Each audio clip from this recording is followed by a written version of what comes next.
everybody. Hi, Welcome everyone. to Live at 5 on Thursday, July the 28th. And a special guest, Andrea Burns from On Your Feet is here today. Hello, Ryan McPhee. Hello. I've not seen you all day. I know. I've been You've out had a and busy about. day, and Fill we've me had a in. busy day in the office. Fill me in. What's been going on? Adina Menzel is apparently Bette Midler. Always a good news day when Idina Menzel is in We the love a headlines. bit of Adina moment. So she is going to do a Beaches remake Is for this a good Lifetime. idea? Is this a good idea, Live at 5? It's not going to ruin the original film. It still exists. Will she sing They're Wind not Beneath recording the it over the. Wings? Will she sing Yes, Wind? so they're actually going to do some of the original songs, like "Wind Beneath My Wings," Oh. "The Glory of Love," and they're also going to do some of the originals for Adina as well. Okay. So yeah, and there's no casting other than Adina, so you can start dream casting who you want to play opposite That her. sounds like almost a fun culture list or something, doesn't That's it? what we were thinking about. Maybe Yeah. Kristen Chenoweth, maybe Idina Menzel does Yeah, but both of them. if you put Kristen on the list, then she's going to win because then everyone just wants to see Adina and Kristen back together. So I don't know if Kristen can be on that list. All right, the Flamingo Kid. That's another Gary Marshall. Yeah, movie, so right? both Beaches and The Flamingo Kid, both directed by Gary Marshall. They're doing a musical adaptation. Along with Pretty Woman. Yes. Oh. So there's a lot of Gary Marshall. Yeah. Good. Yeah, and that's a good team team, though. Yeah, so Scott Frankel, who did Grey Gardens and Warpaint right now in Chicago, he's working on the score, and then Robert Friedman, who did Gentleman's Guide, is working with him. Okay. So. People seem to be like the Adina as Bette idea. I should stop saying that immediately. All right, but Adina was also seen on television last night. Yeah, so she, as well as plenty of Broadway favorites, were at the DNC last night performing What the World Needs Now is Love, that Seth Rudetsky put together for Broadway for Orlando. I love seeing the battle over the microphone. Oh my, it Is was that just great. me? Like they're all like, It you know, is a belting bit- it out, but it's just like one single microphone that they're just passing down the line. It was fun. Yeah, lots of back phrasing going on, which you can't do when you need to. yeah. It was a moment. Anyway, I have a look on the site for that. New production shots of Will Chase as Will Shakespeare. And he looks great. Yeah. Yeah, I think he sounds great too, by all accounts. I haven't seen him yet. And he might be doing something. Yeah, you might see him more on the site soon. We're not going to say what that means, but look out. He's being cryptic over here. Fresh Face. Yeah. Dimitri from An American in Yeah, Paris. Dimitri Cleoris, who's the new lead in An American in Paris. Check that out on the site. Some great shots. Learn all about him and how he got from Australia to here. So. Fabulous. Hamilton. There was some Hamilton news. Don't stop watching us now because I put some Hamilton news up on the site. Okay, I'll tell you about it. It's all about the fact that Lynn is going to be hosting the PBS specials throughout the fall. And David, also in that story, had some insight into what made the cast cry that's actually included in the Hamilton documentary that's airing on October the 21st. Right, and that's kicking off the whole series, That's right? kicking off the whole series. Right. Cats. Little footage of Cats, which I'm going to go and see again tonight. I'm trying not to be too bouncy, but yeah. I saw the producer earlier and I started bouncing and trying to sing to Skimble Shanks and he's looking at me thinking, what are you doing? Trying to get a job, embarrassing. or... He's known me since I was 3, so he's sort of got it, but still. Okay, odds and ends. Talk me through odds and ends. Oh yeah, so we have Laura Bell Bundy and Jerry O'Connell, both Broadway alums. They're going to be in Scream Queens, the second season. Okay. So Ryan Murphy, like, sees a lot of Broadway names. He does, so look doesn't out for he? them. Nick Jonas Yeah. is back. So not fully confirmed, but it looks like he's going to be in the Jumanji film that's coming Okay. up. Speaking All right. of remakes. Speaking of Bette Midler, she is going to guest judge on The Voice. Yes. Correct. Okay. All right. Right, is that it? Yeah, and also after this, before we welcome Andrea Burns, check out Anna Villafañe's first episode of her vlog on the site. It's a lot of fun. She gets Hector Rivera to take off his shirt within like the first 3 minutes. She's just on it. So We're God going to bless her, find right? out now whether that happens backstage all the time. I'm sure it we does, imagine but let's probably hear from does. Andrea Burns. So, Okay, bye bye everyone. Ryan. Bye, Andrea Burns is coming in.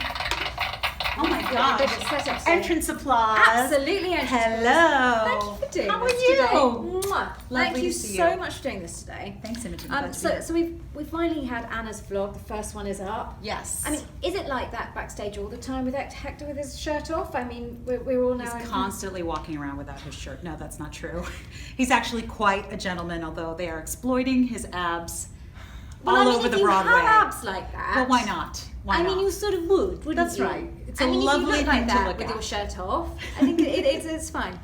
So you were born in Miami. Yes. Does it feel almost like going home every night when you're on stage? It does. I mean, so many of us grew up with Gloria's Yeah. music, and yes, it's absolutely. I say to everyone, no matter what I do, no matter what anyone else in our cast does, because we're 99% Latino, nothing will ever make our parents as proud as being in Gloria Estefan's musical. And she's lovely. Isn't she? She's lovely, everybody. So talk to me about that with the whole creative process of originating this on Broadway, because she was so present. She was so present, so incredibly generous, so willing to collaborate with us, so open really about her life, and certainly playing her mother. She had a lot to share with me about stories about growing up, and also the tensions that existed between them. And it's very clear she loves her mother very much, but she was also so generously frank about the challenges they had. I mean, how do you even approach playing Gloria Estefan's mum? I mean, how did it start? Was it from the script that was handed to you? Was it discussions with Gloria? Was it Googling old videos? I mean,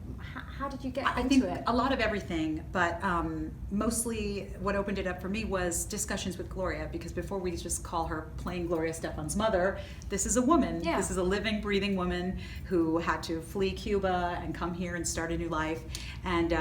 And even talking to Gloria, which was great, was limited because I was only getting the daughter's perspective of course, of things. So I had Alex Dinelaris, who had interviewed her extensively, and she is still with us. She actually is a rap star. You can catch her on Instagram as Rapuela. She does these hilarious rapping videos with Gloria's daughter, Emily Estefan, a great musician in her own right. And have you met her yet? I haven't met her personally. Has she seen you in the show? She's no, because she won't travel. Okay. She's 87, fabulously spunky 87, but we have spoken on the phone, and she's very funny. She says, it's not easy to be the bad guy, is it? Yeah. It's really funny. Word. It's funny. She's very real and hilarious. I think she's a musical. Well, people are herself. saying that you're a force of nature. And thank you for sharing your talents with the community. Thank you. Which Thank we you so love all much. that. Now, big favourite question with our Live at 5 is on-stage mishaps.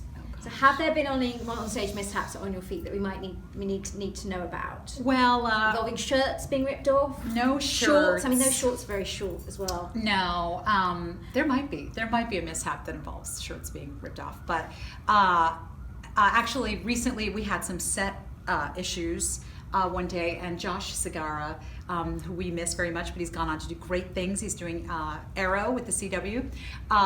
We had a long time where the set was compromised and having problems, and Josh went out in character as Emilio Estefan and told jokes to the crowd. Love it was that. Fabulous. And it sort of worked. Yeah. Right, we're being asked by Billy, how did you get involved with On Your Feet? I was lucky enough that Jerry Mitchell sent me the script and said, I'd like you to come in and do a reading and consider doing this. And again, because I only grew up with Gloria Estefan, I said, well, isn't Gloria Estefan's mother in her 80s right now? Yeah, you do seem a bit young to be playing Gloria Estefan's But mother, of course, you see her, she's kind of a wonderfully timeless part. You Yeah. see her through all ages. And yes, and when I knew that she was singing one of my favorite Gloria songs, Mi Tierra, I said, I'm in. I gotta be there. Now, people are sending lots of love to you from the UK. Oh, thank you. Let's talk In the Heights. Yes. So you must be so proud of Lynn and everybody. And Beyond. It's incredible. Incredibly proud. I mean, I feel so lucky to have been there in the beginning, to see such a truly young, scrappy, gifted, driven young man, and to be in the room the first time I heard that opening, heard him rapping the opening of In the Heights. And now, you just add 8-10 more years of skill to that incredible passion and talent. He's unstoppable, and he's as fantastically grounded and beautiful a person on the inside as he is a talented force of nature on the outside. How did you get involved with In the Heights in the beginning? Because obviously you've done quite a bit on Broadway at that point. Right. I mean, you made your Broadway debut back with Beauty and the Beast. Yes. So how did In the Heights come about? I was so lucky. I had just had my son. My son was almost 1 year old, and I was at home with a baby. And actually, it was the first time, they were just doing a reading of the first act, and it was the first time they were going to incorporate this character of the hairdresser, Daniela. And they had hired a friend of mine to come in and step in for 2 days, and she got an episode of Law and Order and called them and said, I can't do it, but I think I have just the friend Just the for person. you. And it was fate. Absolutely fate. Now, I want to talk to you about Hal Prince's Christmas Party. Because in the business, Hal Prince's Christmas Party is legendary. And you have a thing going with Jason Robert Brown, is that right? We have a thing going? Yeah, no, as in you do a number. Well, JRB sometimes. Is that a... Well, there is the beautiful thing about the party Yeah. is that it really comes from just a true love of what we do, and coming from a theater family of royalty, just how beautiful it is to celebrate those memories. And so Mr. Stephen Sondheim is always at this party, and there is always a time when Jason does sit down and opens all the Sondheim scores, and we sing through them like a bunch of the theater nerds that we are. And it's fun. How is that performing in front of Stephen Sondheim? Is it okay, or do you have a bit of eggnog before to sort of calm nerves? It is Legendary okay. Christmas party. It is okay. I've been going to it since I was quite young, and I think the first year I was just so unbelievably awestruck. But there's a vibe in the room that is not at all competitive. It's just about celebrating the music. Love. It's love. It's love. Mm-hmm. Now, is it right that am I saying that you began your career in Europe as Maria in West Side Story? That's correct.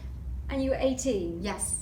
And you were allowed, well, I guess your mum had no, there was no say that you were allowed to go and do that, but that must have been an incredible experience aged 18 to tour the opera houses of Europe as Maria. It was unbelievable. I was in school, and I went to an audition because I was here at NYU, and I thought, oh my gosh, you can just show up at an audition. I know you were allowed to go to an open call and have no credits, and I went, and by the end of the day, when it looked like I was going to get the job, I was in a state of shock, but when it did come through, we said, I was very lucky. I had parents who knew I really wanted to do this, and they said, go.